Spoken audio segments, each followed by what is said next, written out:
Video में हम discuss करेंगे पॉलिनोमियल की फर्स्ट एक्सरसाइज और उसके आगे के क्वेश्चन।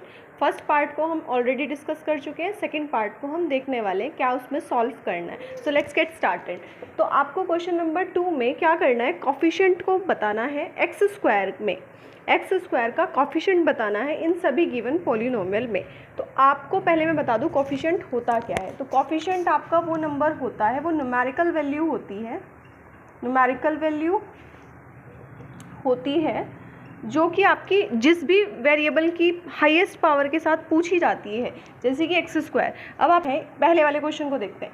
सबसे पहले फाइंड आउट करना है कि एक्स स्क्वायर है कहाँ पर इस पॉलिनोमियल में। ये तो नहीं है, ये भी नहीं है, तो ये वाला है आपका। इसके साथ किस नंबर की मल्टीप्लाई हुई है, नहीं हुई हुई है किसी भी नंबर की मल्टीप्लाई। अगर किसी नंबर की मल्टीप्लाई नहीं है तो वहाँ पर हिडन रहेगा आपका 1। तो अगर हम बात करें कॉफिशिएंट की किसकी, एक्स स्क्वायर की, तो will be 1 your answer. Second part में देखते हैं, यहाँ पर भी आपको सेम ही सबसे पहले एक्स स्क्वायर पे पहुँच जाना है। तो ये रहा आपका एक्स स्क्वायर।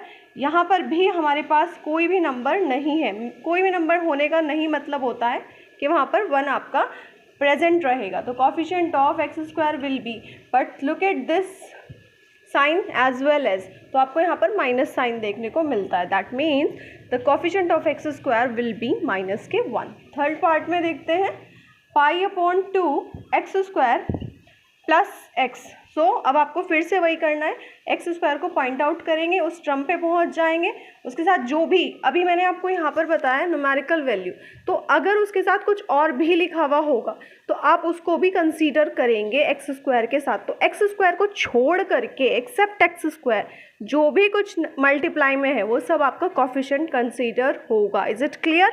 तो अब हम बात करते हैं एक्स स्क्वायर के कॉफिशिएंट की। एक्स स्क्वायर का coefficient will be pi upon 2। Fourth part में देखते हैं, फोर्थ में है आपके पास अंडर रूट 2x माइनस 1। तो यहाँ पर तो टर्म ही नहीं है आपकी एक्स स्क्वायर की। दैट मीन्स अगर प्रेजेंट ही नहीं है टर्म तो हमारे पास कॉफिशिएंट कितना होगा, coefficient of x square will B 0।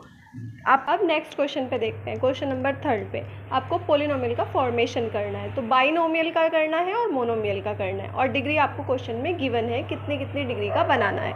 तो अगर बाइनोमियल की बात करें आपको कितने डिग्री का बनाना है, 35 का, और मोनोमियल की बात करें तो 100 डिग्री के पॉलिनोमियल को आपको बनाना है। तो आप कोई भी वेरिएबल अपनी चॉइस से यहाँ पर ले सकते हैं। तो फॉर एग्जांपल मैं यहाँ पे x ले रही हूँ एज अ वेरिएबल, आप y भी ले सकते हैं, आप z भी ले सकते हैं। तो बाइनोमियल के बारे में अगर हम बात करें, हमने यहाँ पे x एक वेरिएबल लिया है, आप y भी ले सकते हैं। उसकी पावर आपको कितनी चाहिए, 35। और बाइनोमियल में कितना होता है, बाई मतलब 2, तो 2 आपके पास अगर टर्म्स रहती हैं तो हमारा बाइनोमियल में कंसीडर होगा। तो अभी यहाँ पर एक ही टर्म हमें मिली है, तो एक टर्म के लिए हम कुछ भी और नंबर इसमें ऐड कर सकते हैं, लेकिन सिर्फ एक, क्योंकि एक ऑलरेडी हमारे पास है। तो हम 1 को भी यूज़ कर सकते हैं, 2 को भी यूज़ कर सकते हैं। तो मैं यहाँ पे 1 ले रही हूँ। तो ये हमारा किसका एग्जाम्पल हुआ, बाइनोमियल पॉलिनोमियल का।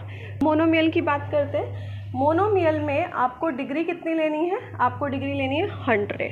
तो आप कैसे लिखेंगे इसको, x ले लीजिए, y भी ले सकते हैं, उसके ऊपर आपको 100 लिखना है, दैट्स इट।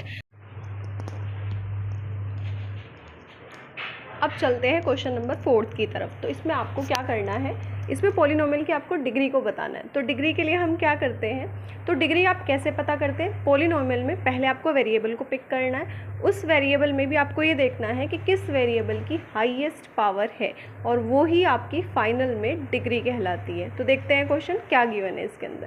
तो आपके पास जैसे फर्स्ट क्वेश्चन है 5x की power 3 plus 4x square plus 7x। यहाँ पे आप एक ही वेरिएबल को 3 बार इन्होंने लिखा हुआ है, लेकिन इसमें भी हम उसी को पिक करेंगे जिसकी हाईएस्ट पावर है।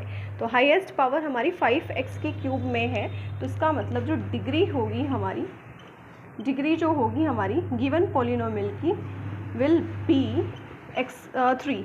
x की पावर 3 है तो power will be consider as a degree. तो ये आपका आंसर हो जाएगा। सेकेंड पार्ट देखते हैं इसका, 4 माइनस वाई स्क्वायर। तो इसमें क्या हो जाएगा आपके पास, degree of polynomial will be कितनी होगी आपके पास, 2।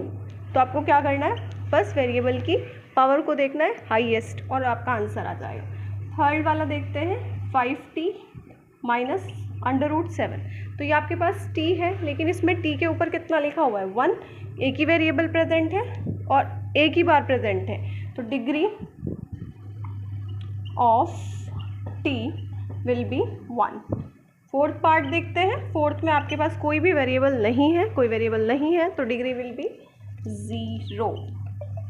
क्लियर? तो ये हमने एक्सरसाइज के लास्ट क्वेश्चन पे चलते हैं और देखते हैं उसमें क्या सॉल्व करना है। आपको हर एक पॉलिनोमियल जो भी गिवन है उसको क्लासिफाई करना है on the basis of their degree. आपको डिग्री पता करनी है, देन आपको बताना है कि उसको लीनियर बोलेंगे, क्वाड्रेटिक बोलेंगे या फिर क्यूबिक पॉलिनोमियल से जानने वाले हैं। तो सबसे पहले हर क्वेश्चन को आप देखेंगे और हाईएस्ट पावर को देखेंगे और फिर आप डिसाइड करेंगे कि वो कौन से वाली कैटेगरी में आती है।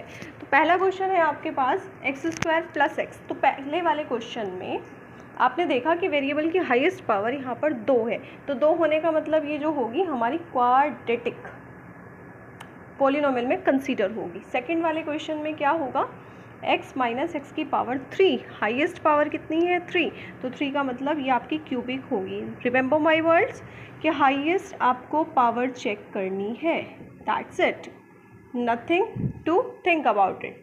थर्ड वाला पार्ट है आपके पास y + y² + 4। Again highest power is 2, यहाँ पर 1 है, यहाँ 2 है और ये आपका क्या है, कांस्टेंट टर्म है। तो 2 होने की वजह से हम इसको बोलेंगे क्वाड्रेटिक। और अगर 4 आती है तब आप क्या बोलते हैं, बस बाई और लगा देते हैं और क्वाड्रेटिक पूरा का पूरा लिख देते हैं।